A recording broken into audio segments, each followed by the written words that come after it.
بسم اللہ الرحمن الرحیم اللہم صلی علی محمد وعلی محمد۔ عبارت ہماری یہاں پہ ہے کہ یکفی کا منہا القرآن المجید، یکفی کا منہا القرآن المجید مل گئی عبارت؟ یہ بالکل صفحے کے آخر پہ ہے، صفحہ نمبر 24، اس کے آخری لائن ہے۔ بات کیا چل رہی ہے؟ نبوت خاصہ کی، کہ پیغمبر اسلام حضرت محمد صلی اللہ علیہ وآلہ وسلم اللہ کے نبی ہیں، اور اس کے اوپر دلیل کیا ہے؟ ہمارے پاس معجزات ہیں۔ یکفی کا منہا، اے میرے بیٹے تمہارے لیے کافی ہے ان معجزات میں سے قرآن مجید، ٹھیک ہے۔ اب یہاں پہ مصنف یہ بیان کریں گے کہ قرآن مجید جو ہے وہ کیسے معجزہ ہے، ٹھیک ہے۔ تو مصنف اس طریقے سے اس کے معجزہ ہونے کو بیان کریں گے کہ اس زمانے میں جتنے بھی لوگ تھے مکہ میں، سب اپنے آپ کو بہترین کلام کرنے والا اور بہترین شعر کہنے والا سمجھتے تھے۔ اچھا، انہوں نے کہا کہ بھئی آپ لوگ سب شعر کہہ رہتے ہیں، اچھا کلام کہہ لیتے ہیں، تو آپ کو یہ چیلنج ہے کہ قرآن کی طرح کا کوئی سورہ آپ بنا کے دکھا دو، ٹھیک ہے جی۔ تو انہوں نے اس چیلنج کو پورا نہیں کیا، ٹھیک ہے۔ حالانکہ اس کے بعد باقاعدہ کیا ہے، ان سے جنگیں ہوئیں، اور جب اسلامی حکومت بن گئی تو پھر اس کا قانون کیا ہوتا ہے کہ آپ اسی حکومت کے تحت رہیں گے، جزیہ دینا ہے، ٹیکس دینا ہے، جو بھی سسٹم ہوگا، آپ اپنا سے الگ سے کوئی سیٹ اپ نہیں بنا سکتے، اور جو سیٹ اپ الگ سے بنائے گا یا لڑائی کرے گا تو اس کے ساتھ پھر قتال ہوگا، جنگ ہوگی، اس کو مار دیا جائے گا، فساد پھیلانے والے کو نہیں چھوڑا جائے گا۔ اب یہ ساری چیزیں جو ہیں وہ ان کے نقصان میں تھیں، کہ ایک تو ان کی حکومت جا رہی ہے، حکومت جب چلی جائے گی تو اس حکومت کے ماتحت رہنا پڑے گا، جو لڑے گا وہ قتل ہوگا۔ اب ان کے لیے آسان کام کیا تھا کہ قرآن کے چیلنج جو انہیں دیا گیا تھا وہ پورا کر دیتے، ایک آدھی سورہ بناتے، ان کو جھوٹا ثابت کر دیتے۔ یہ دیکھو جی، آپ بڑی باتیں کرتے ہیں کہ قرآن جیسی سورہ کوئی نہیں بنا سکتا، ہم بنا لیتے، ان کی فتح ہو جاتی۔ تو بجائے اس کے کہ وہ قرآن کی صورت بناتے، وہ ان لڑائی جھگڑوں کی طرف کیوں جاتے؟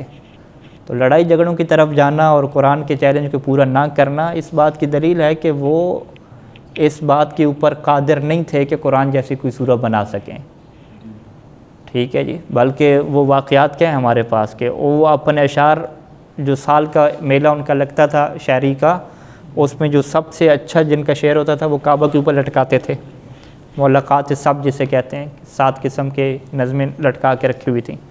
جب سورہ کوثر وہاں پہ لگائی گئی یا قرآن کی آیت لگائی گئی تو انہوں نے اپنی ساری نظمیں اتار دیں، اور وہ تاریخ میں ان کے الفاظ ہیں کہ انہوں نے کہا ہے کہ یہ کسی بشر کا کلام نہیں ہو سکتا، یہ ہمارے بس کی، اس طرح کا کلام کرنے ہمارے بس کی بات ہی نہیں ہے۔ تو جب سب لوگ دنیا کے ہیں، جو بہترین لوگ ہیں ادب کے، فصاحت کے، وہ اس بات سے عاجز آ گئے کہ اس جیسا کلام کر سکیں، تو اس بات کی دلیل ہے کہ بشر کے پھر یہ بس کی بات نہیں ہے۔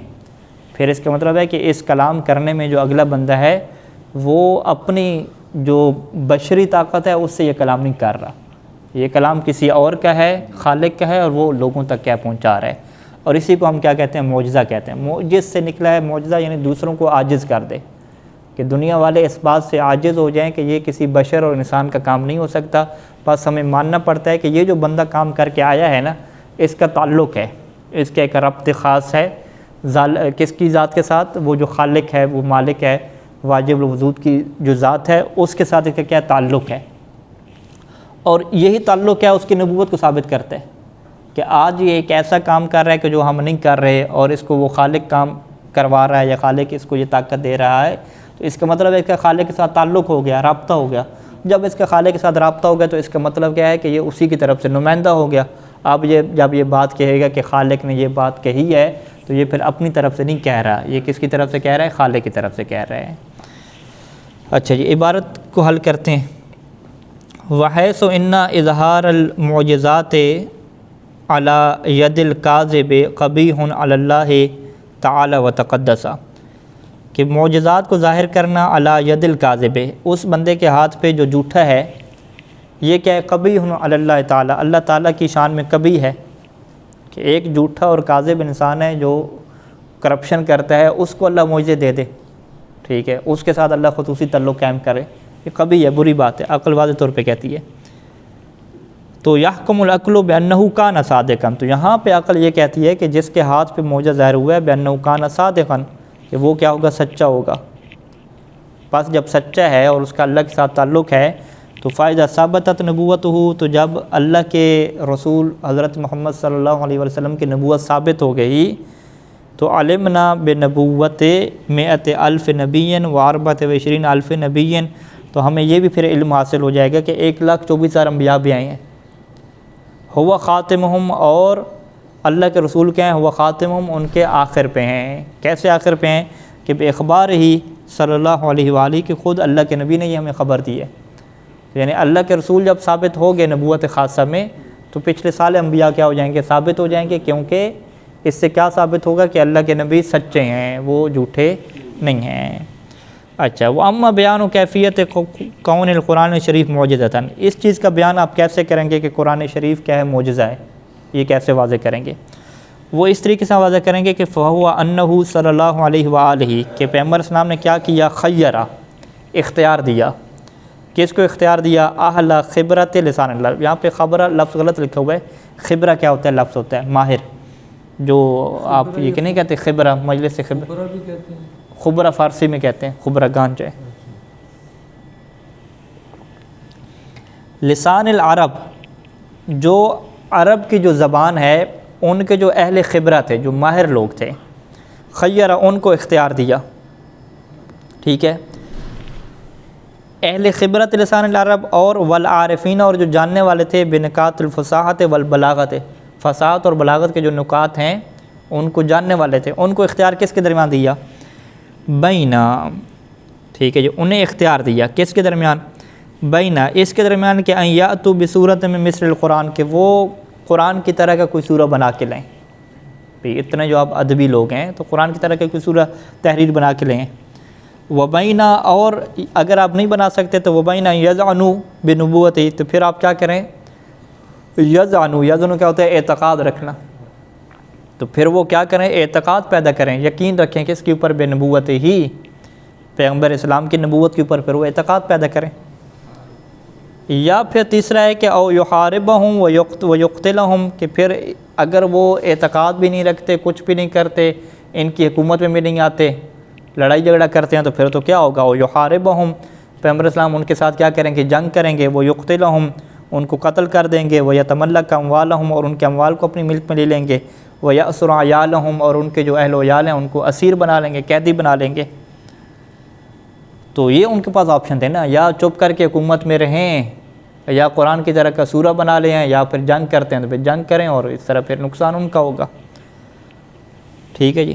فلو لم یعجزوا، عجز یعجز، عاجز ہو جانا، فلو لم یعجزوا، اگر وہ عاجز نہ ہوتے، عن الاتیان بمثلہ، قرآن کی طرح کی چیز بنانے سے، لے کر آنے سے عاجز نہ ہوتے، تو لاتوا بہ، وہ فوراً لے آتے، وخلصوا انفسہم، اور اپنے آپ کو کیا چھڑا لیتے، ٹھیک ہے۔ چیلنج جو آ گیا بھئی، پھر حکومت میں رہنا ہے بھئی، لڑنا نہیں ہے، تو وہ اگر عاجز نہ ہوتے تو قرآن کی مثل کوئی چیز بنا کے لے آتے، اور اپنے اموال کو، اپنے آپ کو، وَأَعْرَاضُهُمْ، اپنے جتنے بھی سامان ہے، عرض و ناموس، عزت ہے، اس سب کو کیا ہے؟ آزاد کر دیتے، من قید الاطاعت والعبودیت، کہ اب جی وہ بندہ بن کے رہنا پڑ رہا ہے، اطاعت کرنی پڑ رہی ہے، اس کی زنجیر سے خود کو آزاد کر لیتے۔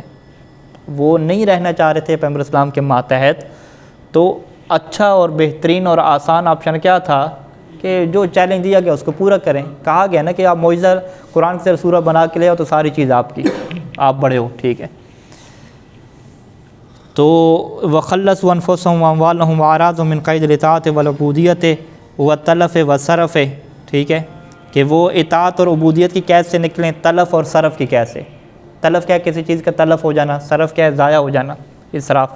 طلب بھی ضائع کے معنی میں، تلف اور صرف دونوں ضائع کے معنی میں، ٹھیک ہے جی۔ اسراف ضائع کرنے کو کہتے ہیں نا۔ فالتزام جمع منہم بالرقیت والاطاعت، پس ان کے ایک گروہ نے کیا کیا؟ قبول کر لیا رقیت، غلامی کو، اور اطاعت کو قبول کر لیا۔ کچھ لوگ تو کیا ہے کہ ٹھیک ہے ہم رہیں گے، کچھ نے کیا کہا؟ وآخرین بالحرب والقتل، کچھ لوگوں نے کیا ہے کس چیز کو قبول کیا کہ ہم جو ہے جنگ کریں گے، قتل کریں گے۔ نہب کا مطلب یہ کیا ہوتا ہے؟ وہ لوٹ مار کرنا، نہب کہ لوٹ مار کریں گے، والاسر کیا ہے قیدی بنائیں گے، وہ اس کے اوپر آ گیا کہ جی ہم تو لوٹ مار کریں گے، آپ کو لوٹیں گے، آپ کو قیدی بنائیں گے۔ تو یکشف، یہ جو ساری حالات ہیں نا یہ کشف کرتی ہے، پردہ اٹھاتی ہے کہ عن عجزہم عن الاتیان بمثلہ، کہ وہ قرآن کی مثل لانے سے کیا تھے؟ عاجز تھے۔ اگر عاجز نہ ہوتے تو اتنے بڑے نقصان کی وہ کام نہ کرتے۔ وَتَوَهُمُ أَنَّ الْمُعْجِزَةَ لَا تَتَحَقَّقُ فِي الْكَلَامِ، اور یہاں پہ ایک توہم کا کیا جواب دیا گیا؟ جواب کیا ہے کہ بھئی جو معجزہ لایا جاتا ہے وہ خط و کتابت اور کلام میں کوئی معجزہ نہیں ہوتا۔ معجزہ کیا ہے کہ بھئی یہ سیدھا سیدھا کیا ہے، بندوں کو زندہ کر دیں، بندوں کو کیا ہے وہ مردے کو زندہ کر دیں، پہاڑوں کو حرکت دے دیں، اس طرح کی جو فزیکل چیزیں ہیں نا وہ کیا ہوتی ہیں؟ معجزہ ہوتی ہیں۔ یہ کیا جی معجزہ ہوتا ہے کہ جی اس طرح کی گفتگو کر کے دکھاؤ، ٹھیک ہے۔ تو مصنف کہتے ہیں کہ اگر کوئی اس طرح کا توہم کرتا ہے تو وہ واضح غلطی پہ ہے۔ کیونکہ معجزہ کسے کہتے ہیں؟ معجزے کی تعریف کیا ہے؟ کہ ہر وہ چیز جس سے بشر کیا آ جائے؟ عاجز آ جائے۔ تو اب اس چیز میں یہ تھوڑی ہے کہ وہ چیز کیا ہے فزیکلی طور پہ ہو، کسی بندے کو زندہ کرنا ہو، پہاڑ کو حرکت دینی ہو، وہ کوئی بھی چیز ہو سکتی ہے۔ تو اگر قرآن بار بار یہ انہیں کہہ رہا تھا کہ بھئی اگر تم سچے ہو تو اس کی مثل صورت بنا کے لے آؤ، تو یہ معجزے کی بات ہے نا۔ معجزہ کیا تب ہوتا کہ انہیں کیا کہا جاتا کہ تم پہاڑ کو حرکت دے دو، تم اس مردے کو زندہ کر دو، کیا تب معجزہ ہوتا؟ پھر بھی معجزہ ہو سکتا تھا، لیکن یہ بھی معجزہ ہے۔ تو معجزہ کیا مطلب؟ کوئی ایسے کام کا چیلنج دے دینا کہ جس کو بشر کیا نہ کر سکتے ہوں، چاہے وہ کام فزیکل طور پہ ہو، چاہے وہ کام کیا ہو کلام کی حد تک ہو، گفتگو کی حد تک ہو، دونوں کس میں شامل ہیں؟ معجزہ کے اندر شامل ہیں۔ اچھا، وَتَوَهُمُ أَنَّ الْمُعْجِزَةَ لَا تَتَحَقَّقُ فِي الْكَلَامِ غَلَطٌ فَاحِشٌ، یہ جو توہم ہے نا کہ معجزہ لا تتحقق فی الکلام، کلام میں تو معجزہ ہوتے نہیں ہے، کلام کا کیا معجزہ ہے؟ تو یہ کہتے ہیں غلط فاحش، یہ واضح غلطی ہے۔ فاحش کیا ہے؟ واضح ہو جانا کسی چیز کا۔ ضرورت کیوں؟ ضرورت ان المعجزہ، کیونکہ یہ بات ضرورت بدیہی ہے، واضح ہے۔ ضرورت کا لفظ کیا مطلب ہوتا ہے؟ بالکل واضح چیز ہے۔ یہ بات واضح ہے کہ ان المعجزہ ہیا، کہ معجزہ کسے کہتے ہیں؟ ہیا ما یعجز عنہ البشر، کہ جس سے بشر کیا ہو جائے؟ عاجز ہو جائے۔ لکونہ خارق للعادت، کیونکہ وہ جو کام ہو نا ما، وہ کیا ہے؟ خارق للعادہ، وہ جو نیچر ہے اور جو عادت ہے عام طور پہ اس کو توڑ کے رکھ دینے والا ہو، ٹھیک ہے۔ عادت جو عام طور پہ نیچر اور عادت ہوتی ہے اس کو وہ توڑنے والا ہو، ختم کر دینے والا ہو۔ وَيَنْكَشِفُ لِذَلِكَ، اور اسی وجہ سے چونکہ معجزہ کیا ہوتا ہے؟ یہ بشر اس سے عاجز ہوتے ہیں اور وہ نیچر کو توڑ کے رکھ دیتا ہے، اسی وجہ سے يَنْكَشِفُ لِذَلِكَ، یہ کشف کرتا ہے کس بات کو؟ کہ كَوْنَهُ عَنْ رَبْطٍ بِوَاجِبِ الْوُجُودِ خاصٍ، یہ کشف کرتا ہے کہ یہ جو معجزہ ہے نا یہ کس وجہ سے آیا ہے؟ کہ یہاں پہ ایک ربط ہے، تعلق ہے، ربط خاص، ایک خاص قسم کا تعلق ہے، کس کے ساتھ؟ واجب الوجود کے ساتھ خاص تعلق ہے۔ وَأُلْقَتٍ بِهِ مَخْصُوصَةٍ، اور ایک خاص تعلق ہے واجب الوجود کے ساتھ، اور یہ مخصوص کیا تعلق ہے؟ اس چیز کو کشف کرتا ہے۔ جب بشر اس چیز سے عاجز آ گئے تو اس بندے نے کام کیسے کیا؟ تو یہ اس بات سے پردہ اٹھا رہا ہے کہ اس کا خاص ربط ہے، خاص تعلق ہے، کس کے ساتھ؟ واجب الوجود کے ساتھ۔ والمدار فی کون شیء خارق للعادت، اور کسی چیز کے اندر کیا معیار ہوگا کہ یہ جو ہے وہ خارق للعادہ ہے؟ خارق للعادہ یعنی یہ عام طور پہ لوگ نہیں کر سکتے، اس کا معیار کیا ہوگا؟ معیار کیا ہوگا کہ اعتراف و اہل الخبرت بذالک، کہ جو اس فن کے ماہر لوگ ہیں نا وہ اس بات کا اعتراف کر لیں، ٹھیک ہے جی۔ یعنی اگر کوئی سائنسی معجزہ ہے تو جتنے سائنسدان ہیں وہ اعتراف کریں کہ ہاں یہ کام کوئی نہیں کر سکتا۔ کوئی جادو والا کام ہے تو جادوگر آ کے اعتراف کریں کہ ہاں یہ کام کیا کوئی اور نہیں کر سکتا، ٹھیک ہے۔ اسی طریقے سے جب کام معجزے والا ہے تو معجزے والا اعتراف آپ تھوڑی کریں گے، ٹھیک ہے۔ جس کو عربی نہیں آتی، جو خود عرب ہیں وہ تو نہیں آتے، وہ تو کہیں گے ہم اسی سے سورہ بنا کے آ جاتے ہیں، اس کیا مشکل ہے، جس کو فصاحت و بلاغت کا پتہ ہی نہیں ہے۔ تو فصاحت و بلاغت کا جس کو پتہ ہے وہ آ کے بتائے گا کہ کیا اس سے ہم عاجز ہیں یا عاجز نہیں ہیں۔ کیا اعتراف سحرت، جیسا کہ جادوگروں نے اعتراف کیا تھا کہ بالعجز، کہ وہ عاجز ہیں، عن اتیان مثل عصا موسیٰ علیہ السلام، کہ وہ حضرت موسیٰ کے عصا کی طرح لے کر آئیں، اس بات سے عاجز ہیں۔ فاہل خبرت الکلام، پس وہ جو کلام کے ماہر لوگ ہیں نا، القادرین، جو قادر ہیں کہ علی انشاء الترکیبات الرشیقہ، کہ وہ کیا ہے ایسی ترکیبات بنائیں کہ دو کیا ہوں؟ خوبصورت ہوں، رشیق، کہ خوبصورت چیزوں سے جوڑیں الفاظ کو۔ و تالیفات دقیقہ اور دقیق طریقے سے اور رقیق اور بہت ہی گہری قسم کی تالیفات کریں کہ المحتویت ہے کہ جو مشتمل ہوں علی حلاوت لفظ سے کہ لفظ بھی کیا ہوں میٹھے ہوں و لطافت المعنی اور معنی بھی کیا ہوں بڑے گہرے ہوں، خوبصورت الفاظ کے ساتھ گہرے معنوں کو ادا کرنے کے اوپر جو لوگ قادر تھے ان کا اعتراف بتلائے گا کہ کیا قرآن کی طرح کا کلام کر سکتے ہیں لوگ یا نہیں کر سکتے۔ اذ اعترفوا کیونکہ انہوں نے اعتراف کر لیا تھا، قولاً بھی اعتراف ملتا ہے ہمیں ما کان ھذا کلام البشر کہ یہ تو بشر کا کلام ہو ہی نہیں سکتا، فعلاً بھی اعتراف ملتا ہے کہ انہوں نے خود اپنی جو نظم اشعار ہے وہ اتار لیے تھے اور خود لڑائی جھگڑے پہ جو آگے ٹھیک ہے لڑنے پہ آگے، تو یہ اعتراف ہے ان کا کہ انہوں نے قولاً اور فعلاً اعتراف کر لیا کہ بعجز من الاتیان بصورت مثلہ کہ وہ عاجز ہیں اس کی طرح کا سورہ بنانے میں، ٹھیک ہے۔ المریح لہم جبکہ یہ بات کیا تھی ان کی راحت کے لیے تھی، من تکالیف الآتی ان چیزوں سے ان کو راحت دینے والی تھی، ان تکالیف سے کہ الآتی بالقرآن جو قرآن کی وجہ سے آ رہی تھیں، یعنی قرآن کو ادھر ہی وہ ریجیکٹ کر دیتے تو نہ پھر قیامت کو ماننا پڑتا، نہ نماز روزہ، نہ حج، نہ دیگر جو ہے وہ چیزیں، سب چیزوں کی تکلیف ختم ہو جاتی نا۔ تو جن چیزوں کی وجہ سے ان کی تکلیف ختم ہو رہی ہے اس کو وہ رد کر دیتے، لیکن وہ رد نہیں کر سکے۔ اچھا انہوں نے کیا کیا وَأَزَالُ الْمُعَلَّقَاتِ السَّبْعِ عَنِ الْبَيْتِ انہوں نے خانہ کعبہ سے جو معلقات سب تھے ٹھیک ہے جو لٹکا کے رکھی ہوئی تھیں اشعار وہ بھی کیا اتار لیے۔ تو ثابت عندنا تو ہمارے نزدیک کیا ثابت ہو گیا کہ ثابت عندنا کونہ معجزۃ لہو علی الامت کہ یہ جو قرآن مجید ہے یہ کیا تھا معجزہ تھا لہو پیغمبر اسلام کے لیے امت کے خلاف، کہ امت کے خلاف پیغمبر اسلام کے لیے کیا ہے یہ معجزہ تھا۔ وَكَفَى بِذَلِكَ حُجَّةٌ بَدِیعَةٌ اسی وجہ سے کیا ہے حجت بدیع جو نئی ایک حجت ہوتی ہے وہ کیا ہوتی ہے مکمل ہو گئی یہاں پہ۔ اچھا یہاں تک گفتگو مکمل ہوئی نبوت کی، ابھی پھر گفتگو کس کی ہے امامت اور ولایت کی ہے۔ ولایت اور امامت کی بھی دو قسمیں جیسے نبوت کی دو قسمیں کی تھی، نبوت مطلقہ اور نبوت خاصہ۔ ولایت مطلقہ اور ولایت خاصہ، ولایت مطلقہ اور ولایت خاصہ میں کیا فرق ہوگا؟ ولایت مطلقہ کا یہ تصور ہوگا کہ پیغمبر اسلام جب دنیا سے چلے گئے تو اب اللہ کا اور مخلوق کے درمیان ربط ٹوٹ جائے، ختم ہو جائے ربط، اب اللہ جو ہے وہ کسی مخلوق سے کوئی بات کرے گی نہیں، ٹھیک ہے۔ تو یہ بات کیا درست ہے؟ یہ درست نہیں ہے۔ جیسے وہاں پہ عقل یہ کہہ رہی تھی کہ اللہ کا اگر مخلوق سے رابطہ توڑ دیتے ہیں تو یہ نقصان ہے، انسان کے لیے ضرر ہے، اللہ کا جو لطف ہے مہربانی ہے اس کی باتیں خلاف ہیں۔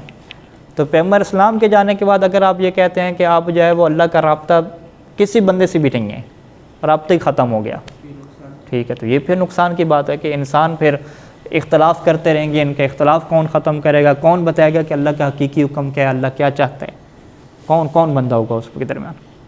تو یہ عقل آ کے یہاں پہ واضح کر دیتی ہے کہ پیغمبر اسلام کے جانے کے بعد بھی ایک ہستی ایسی ہونی چاہیے ہر دور میں کہ جس کا اللہ کے ساتھ رابطہ ہو، کہ جب بھی لوگوں کے درمیان اختلاف ہو جائے تو وہ اس ہستی سے پوچھیں کہ بھی اللہ کا کیا فرمان ہے، اللہ کیا کہتا ہے، کیا بات حق ہے، ٹھیک ہے۔ یہ لطف ہے، اگر اس کو ختم کرتے ہیں تو پھر تو اللہ کے اوپر عیب آ گیا کہ اللہ جو ہے مخلوق بنا دیا، خود لڑتے رہیں جھگڑتے رہیں، کوئی کہے کہ قرآن کی آیت کا یہ مطلب ہے، کوئی کہے کہ نبی نے یہ کہا ہے، کوئی کہے کہ یہ کہا، کوئی ایسی شخصیت ان کے درمیان ہو ہی نہیں کہ جو کیا ہے فاصل کیا نام ہے اللہ کی طرف سے ان کو کیا ہے بتلانے والی ہو، ٹھیک ہے جی۔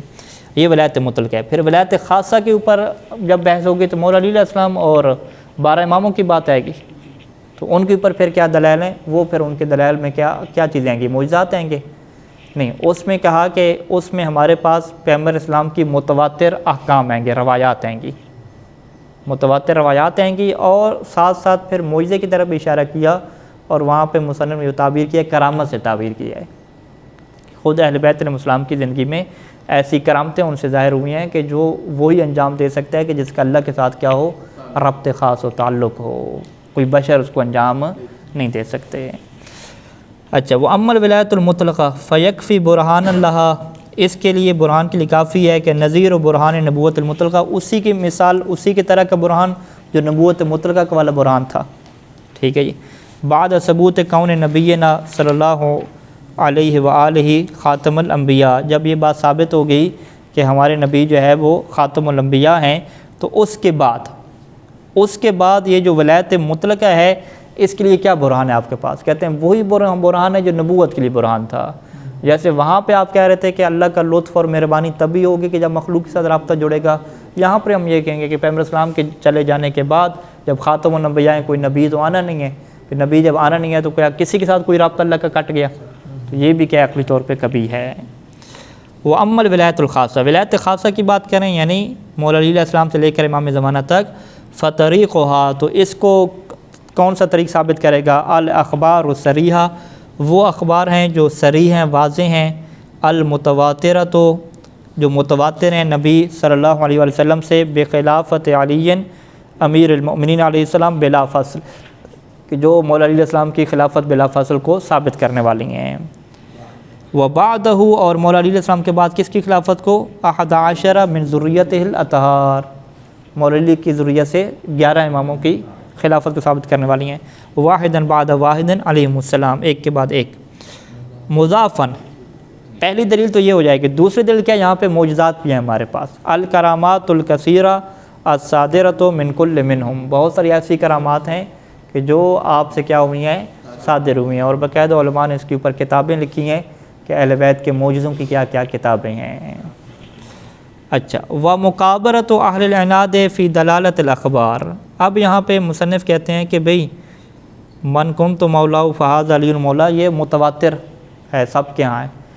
اس میں کیا کریں گے؟ جو اہل عناد ہیں، جو دشمنی رکھنے والے ہیں، وہ کیا کریں گے؟ اس کے اندر معنی کے کیا کریں گے؟ تفسیر میں فرق کریں گے. وہ کہیں گے نہیں جی یہاں پہ مراد جو ہے وہ آقا اور حاکم اور خلیفہ اور جانشین کے ہیں ہی نہیں، یہاں پہ مراد کیا ہے؟ دوستی کا اعلان تھا اور پیغمبر اسلام کی گویا کہ توہین، ٹھیک ہے، اتنے لوگوں کو جمع کرنا، مشکل میں رکھنا اور آخر پہ اعلان کرنا کہ یہ جو میرا بھائی ہے میرا دوست ہے. ٹھیک ہے، تو کہتے ہیں مکابرہ تو مکابرہ کیا ہوتا ہے؟ کسی چیز کو نہ ماننا، تکبر کرتے ہوئے کسی چیز کا انکار کر دینا.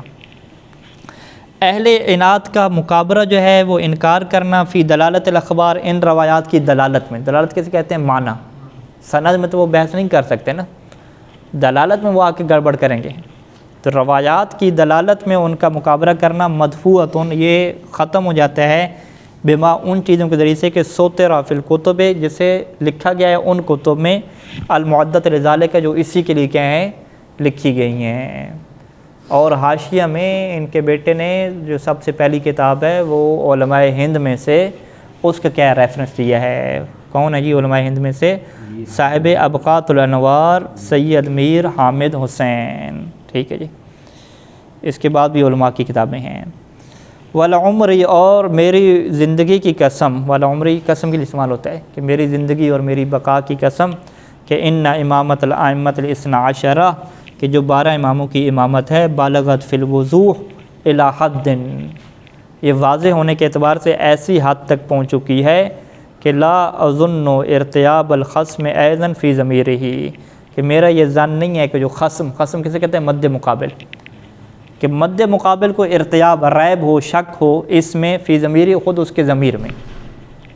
یعنی وہ اوپر سے تو ہمیں رد کر رہا ہوگا، لیکن مجھے یہ نہیں لگتا کہ اس کے دل میں کیا ہے کسی قسم کا کوئی شک باقی ہو. ٹھیک ہے. وَإِنَّ عُلَمَاءَهُمْ، اور میرا کیا سمجھنا ہے کہ جو ان کے علماء ہیں نا صاحب تحقیق، عوام کو تو چھوڑ دیں، ان کی پھر 3 کیٹیگری ہیں علماء کی. پہلی کیٹیگری ہے کہ بین شیعی فی الباطن، شیعی فی الباطن، کہ یا تو وہ باطن کے اعتبار سے کہیں شیعہ ہیں، اندر سے کہیں شیعہ ہیں، ظاہری طور پہ نہیں کہتے ہیں، یا پھر باطن میں کے اعتبار دیکھا جائے کہ کافر بن نبی ہے، وہ پھر نبی کا انکار کرنے والے ہیں. انہیں پتہ ہے کہ مولا علی علیہ السلام کو اللہ کے رسول نے خلیفہ بلا فصل بنایا، لیکن وہ کہتے ہیں نہیں مانتے اپنی تکبر کی وجہ سے. یا تو وہ اندر سے شیعہ ہیں یا پھر کافر ہیں، 2 ہی چیزیں ہیں. ٹھیک ہے جی. یا پھر تیسری چیز بریکٹ میں لکھی کہ او جاہلی المطبق، یا پھر وہ جہل مرکب ہیں. ٹھیک ہے، اپنی جہالت سے بھی جاہل ہیں. ٹھیک ہے، یعنی علماء ہیں ہی نہیں. ٹھیک ہے، لوگ ان کو علماء کہتے ہیں، حقیقت میں وہ بہت بڑے جاہل ہیں. ٹھیک ہے، اگر علماء کی بات کرتے ہیں تو وہ علماء 2 ہی طرح کے آپ کو ملیں گے، یا وہ اندر سے شیعہ ہوں گے یا پھر کافر ہوں گے اندر سے. ٹھیک ہے، اگر آپ علماء سے ہٹ کے بات کرتے ہیں تو پھر ہم کہتے ہیں وہ جاہل مرکب ہو گئے، وہ تو جاہل لوگ ہیں، ان کو تو پتہ ہی نہیں ہے. ٹھیک ہے. نعوذ باللہ من الجہل، ہم اللہ سے پناہ مانگتے ہیں جہل کی اور غلبہ ہوا کی۔ ٹھیک ہو گئی۔ توحید، نبوت، توحید کے بعد عدل، نبوت اور امامت، یہ چاروں مکمل ہو گئے، قیامت رہے گی۔ تو آج قیامت بھی کیا ہم کر ہی دیتے ہیں مکمل۔ ٹھیک ہے جی۔ وہ ام المعاد، 5 منٹ میں قیامت ختم ہو گیا تھا، اتنی مشکل نہیں ہے۔ ٹھیک ہے، 4 لائنیں ہیں نا، 5 لائنیں۔ ٹھیک ہے، ہاں نہیں قیامت جلدی آ جائے گی۔ اچھا، وہ ام المعاد، معاد کیا ہے؟ فالذی اتفق علیہ اہل الملل، جتنے بھی اہل ملل تھے۔ اہل ملل کیسے کہتے ہیں؟ جو دین رکھنے والے ہیں، یعنی دنیا میں جتنے بھی دین رکھنے والے ہیں ان کے درمیان یہ تصور موجود ہے قیامت کا۔ ٹھیک ہے جی۔ فاتفق، اتفق علیہ اہل الملل، اہل دین کا جو ہے وہ اس میں اتفاق ہے، اجمالاً، تفصیل نہ ہو، اجمالاً اتفاق ہے کہ هو الاذعان به، کہ وہ اس کے اوپر کیا رکھتے ہیں؟ یقین رکھتے ہیں، وعدم انکارہم لہ، اور اس کا وہ انکار نہیں کرتے۔ وَإِنْ اخْتَلَفَ الْحُكَمَاءُ وَالْمُتَكَلِّمُونَ فِي تَفَاصِيلِ، اگرچہ جو حکماء ہیں، جو فلسفی ہیں اور جو متکلم ہیں یعنی علم کلام والے ہیں، ان کے درمیان اختلاف موجود ہے اس کی تفاصیل میں، کہ قیامت کیسے آئے گی، کب حساب کتاب شروع ہوگا، پل صراط کیسی ہوگی، جنت جہنم کیسے تقسیم ہوگی، کیا سیٹ اپ لگے گا، شفاعت کیسے ہوگی، اختلاف موجود ہے۔ لیکن اجمالاً اور کلی طور پہ سب کا اتفاق ہے کہ بھی قیامت ہوگی، سب دوبارہ اٹھائے جائیں گے۔ ولا يمكن تکلیف عامۃ الناس بالعلم بالتفاصیل، اور یہ ممکن نہیں ہے کہ عام لوگوں کو جو ہے وہ مکلف کیا جائے، ذمہ داری دی ہے کہ آپ علم حاصل کریں اس کی تفاصیل کا، کہ سب لوگوں کو کہ آپ کو علم ہونا چاہیے۔ نہیں، علم اجمالی یہاں پہ کافی ہوتا ہے، علم تفصیلی کی ضرورت نہیں ہوتی۔ علم اجمالی کا مطلب اتنا پتہ ہو کہ بس قیامت آنی، ہم نے دوبارہ اٹھنا ہے، کیسے اٹھنا ہے، کیا سسٹم ہے، تفاصیل کی ضرورت نہیں ہے۔ بل یکفی الاعتقاد باجمالی، بلکہ اعتقاد باجمال ہی، اجمال یعنی مختصر طور پہ، اجمالی طور پہ اعتقاد کافی ہے۔ والآیات ناطقۃ بہ، اور آیات اس کے متعلق گفتگو کرتی ہیں، ہادیۃ، ہدایت دینے والی ہیں، الی طریق اقامت البرہان علیہ، کہ اس کے اوپر کیسے کیا برہان قائم کرنا ہے، آیات واضح طور پہ بتلاتی ہیں۔ والاخبار بھی متواترہ، اور روایات اس کے اوپر متواتر ہیں کہ قیامت آنی ہے۔ ٹھیک ہے، آیات بھی ہیں، روایات بھی ہیں۔ بل العقل مستقل اجمالا، بلکہ عقل بھی کیا ہے؟ مستقل طور پہ یہ حکم لگاتی ہے کہ بلزوم مجازات العدل الحکیم، کہ یہ لازم ہے کہ کیا دی جائے جی؟ جزا دی جائے۔ کس کی طرف سے؟ عدل حکیم کی طرف سے جزا دی جائے، للأعمال، اعمال کے لیے جزا دی جائے، بہذ الابدان والجوارح، انہی ابدان کو اور انہی اعضاء کو کیا جزا دی جائے، سزا دی جائے، الصادرۃ من الافعال، کے جن سے افعال کیا ہوئے ہیں؟ صادر ہوئے ہیں۔ یعنی یہی جو انسان ہے جس نے اچھا کام کیا یا برا کام کیا، جزا سزا کا اسی بدن سے تعلق ہو، اسی کو کیا ہے؟ دوبارہ واپس لایا جائے۔ ٹھیک ہے، یہ نہیں ہے کہ اس کی جگہ پہ کوئی نیا بدن آ جائے، کوئی نیا انسان آ جائے، گناہ اس نے کیا اور سزا کسی اور کو مل رہی ہے، ایسا نہیں ہے۔ عقل کیا کہتی ہے کہ جزا سزا میں اسی بدن کا ہونا کیا ضروری ہے، بہذ الابدان والجوارح الصادرۃ من الافعال حتی لا تزر وازرۃ وزر اخری، یہاں تک کہ کوئی بوجھ نہ اٹھائے دوسرے کے گناہ کا۔ تو یہ کب ہو سکتا ہے؟ یہ تب ہو سکتا ہے کہ جب آپ قیامت کے قائل ہوں اور دوبارہ واپس پلٹنے کے قائل ہوں، کہ دوبارہ سے یہ بندے کیا اٹھیں گے انہی بدن کے ساتھ۔ صلی اللہ علی محمد وآلہ اجمعین۔ اچھا آگے ہے؟ ہاں بس یہ 3-4 منٹ صبر کریں گے۔ وفناء جسم لا ینافی عودہ بعینہ، اب اس کے بعد ایک بحث آتی ہے کہ بھئی جب یہ جسم ختم ہو جائے گا، گل سڑ جائے گا، تو دوبارہ کے واپس آ سکتا ہے یا نہیں آ سکتا؟ کہتے ہیں کہ جسم کا فنا ہو جانا لا ینافی، یہ منافات نہیں رکھتا کہ عودہ بعینہ، کہ یہ بعین ہی دوبارہ واپس آ جائے۔ کیوں؟ بعد قدرت الباری تعالی جل ذکرہ، کیونکہ ہم کس کی بات کر رہے ہیں؟ اللہ تعالیٰ کی قدرت کی بات کر رہے ہیں نا۔ بعد قدرت الباری علی، کہ اللہ تعالیٰ کو اس بات پہ قدرت ہے کہ یحیی العظام، کہ وہ ہڈیوں کو زندگی دے دے، وہی رمیم، جبکہ یہ کیا بن چکی ہوں؟ خاک بن چکی ہوں۔ ضرورت ہے، کیونکہ یہ بات واضح ہے کہ ان احیاہا عیناً، کہ خود ان کو زندہ کرنا، ان ہڈیوں کو زندہ کرنا، عیناً لیس بعصب، یہ زیادہ مشکل نہیں ہے کہ من انشائہا اول مرہ، کہ پہلی دفعہ انسان کو پیدا کیا جائے، من العدم، صرف کہ جب کچھ بھی نہیں تھا، جب کوئی نمونہ نہیں تھا، کوئی ماڈل نہیں تھا، پھر بھی انسان کو بنا لیا، ابھی نمونہ تو ہے کم از کم، اس کے اجزاء تو موجود ہیں، تو یہ تو زیادہ آسان ہے۔ کما لوح تعالی الی ذالک، جیسے کہ اللہ تعالیٰ نے اسی بات کی طرف اشارہ کیا ہے. لوح، وہ قرآن مجید کے نیچے آیات لکھیں کہ جب وہ کہتے تھے کہ یہ جی ہڈیاں بن جائیں گے، خاکستر ہو جائیں گے، کیسے اللہ دوبارہ بنائے گا؟ تو قرآن نے کیا جواب دیا کہ جب تم نہیں تھے تو بنا نہیں لیا، ٹھیک ہے، جب تھے نہیں تو بنا لیا، تو ابھی تو بنانا اور زیادہ آسان ہے. وَأَيْضًا يَحْكُمُ الْعَقْلُ، اور دوسری دلیل کہ عقل یہ حکم لگاتی ہے کہ بلزوم کون المعاد، معاد یعنی واپس پلٹنا، بضم المیم، کہ بلزوم کون المعاد عین الجسم، کہ اسی جسم کا واپس پلٹنا لازم ہے. کون سا جسم؟ الصادر منہ الاعمال، کہ جس جسم سے اعمال صادر ہوئے اسی کے پلٹنا ضروری ہے. والاخبار الناطقۃ بذالک ایضا متواترہ، اور اخبار اسی بات کے اوپر کیا ہیں؟ متواتر طور پہ موجود ہیں، جو کہتے ہیں یہی جسم پلٹے گا. وہ دلالت و واضح، ان کی دلالت واضح ہے.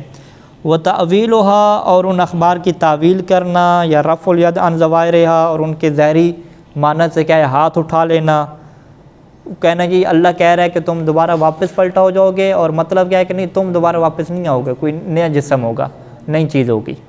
کہتے ہیں اس طرح کی تعویلیں کرنا یوجب الاستہجان فی کلام المخبر صادق، یہ سبب بنتا ہے کہ استہجان، کہ آپ کیا مذاق اڑا رہے ہیں، ٹھیک ہے، آپ جو ہے وہ یہ کہہ رہے ہیں کہ جو مخبر صادق ہے، جو سچی خبر دینے والے کا کلام ہے، اس کے اندر کیا ہے؟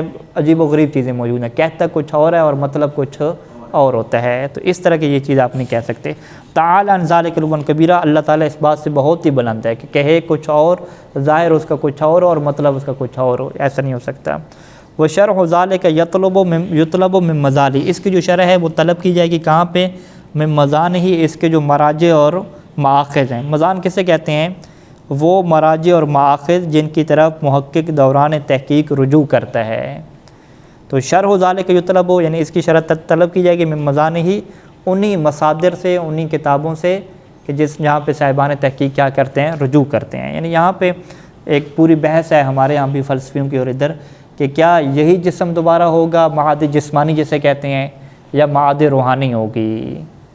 تو جو بندے جناب علی معاد جسمانی کے منکر ہیں، ان کے پر بڑے اعتراض ہوتے ہیں کہ بھی اسی جسم نے گناہ کیے اور آپ سزا اس کو نہیں دے رہے، کوئی روح الگ سے بنائی ہوئی ہے اس کو سزا جزا ہو رہی ہے، تو یہ کیا تصور ہے؟ تو کہتے ہیں اس کی جو تشریح ہے وہ اپنی کتابوں میں کیا ہے؟ موجود ہے. وصلی اللہ علی محمد و آلہ اجمعین.